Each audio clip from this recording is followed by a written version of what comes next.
Parfois, une histoire toute simple peut virer au cauchemar. Aujourd'hui, on va décortiquer un cas médical qui commence par un problème que tout le monde connaît, mais qui va révéler la puissance terrifiante d'un monde totalement invisible à nos yeux. Voilà la question qui est au cœur de cette histoire, et elle fait froid dans le dos. Pour y répondre, on doit remonter le fil d'une cascade d'événements qui a très vite échappé à tout contrôle. Allez, on plonge ensemble dans ce cas clinique.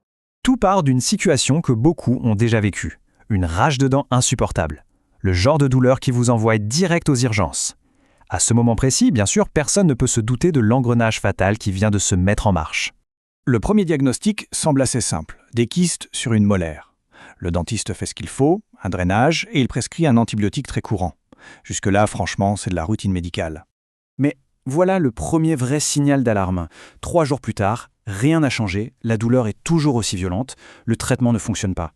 Et là, chose étrange, le diagnostic change pour une amygdalite, mais on garde le même antibiotique. C'est un tournant critique où un temps absolument précieux est perdu. Et là, c'est l'explosion. L'infection flambe. En quelques jours à peine, la situation bascule complètement. Fièvre de cheval, visage qui enfle, confusion mentale. On n'est plus du tout sur un simple problème de dents, mais sur une invasion généralisée. L'ennemi gagne du terrain à une vitesse fulgurante. Face à cette dégradation spectaculaire, il n'y a plus qu'une question. Mais qui est cet agresseur ? Pour le savoir, il faut quitter la chambre d'hôpital et s'équiper d'un microscope pour plonger dans le monde de l'infiniment petit. La science qui étudie ces organismes, c'est la microbiologie. Et dans notre cas, le coupable appartient à une famille très connue, les bactéries. Alors, une bactérie, c'est quoi au juste ?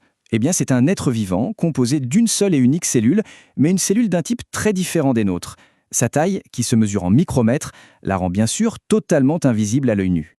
Et voilà la différence fondamentale. Visuellement, ça saute aux yeux. À gauche, c'est une de nos cellules, une eucaryote. Elle est complexe, pleine de petits compartiments avec un noyau bien défini qui protège l'ADN. Et à droite, une prokaryote, la bactérie. Sa structure est beaucoup plus simple, presque rudimentaire en comparaison. Regardons d'un peu plus près. Chez la bactérie, l'ADN flotte librement. Il n'y a pas de noyau pour le protéger. Elles n'ont pas non plus nos petites usines internes, comme les mitochondries qui nous donnent de l'énergie. Mais surtout, elles sont entourées d'une paroi rigide, une sorte d'armure, et c'est là leur grand point faible. Cette paroi, c'est une cible parfaite pour beaucoup d'antibiotiques.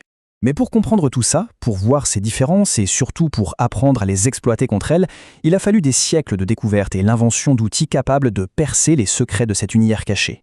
L'histoire commence au XVIIIe siècle avec Van Leeuwenhoek qui, grâce à son microscope, découvre un tout nouveau monde d'animalcules. Plus tard, à la fin du 19e, 2 géants, Pasteur et Koch, prouvent que ces microbes sont bien la cause de maladies. Et enfin, en 1928, c'est la révolution. Fleming découvre par hasard la pénicilline, notre toute première arme atomique contre les bactéries. Aujourd'hui, nos outils sont devenus incroyablement puissants. Le microscope ne sert plus seulement à observer, il est devenu un outil de diagnostic vital pour identifier précisément l'ennemi.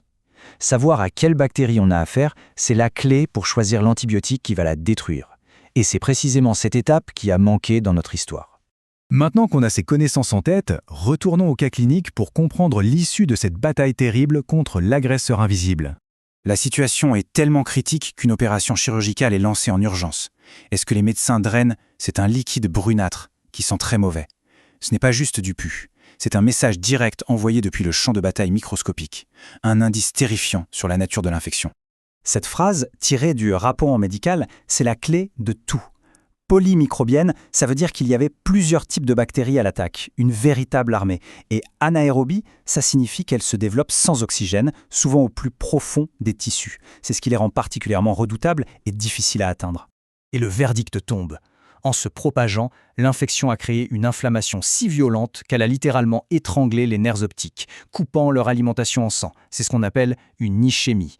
Et privés d'oxygène, les tissus meurent. Point. La conséquence, elle est sans appel. Une fois morts, les nerfs optiques ne se régénèrent jamais. La boucle est bouclée. Un mal de dents a conduit à une cécité totale et permanente.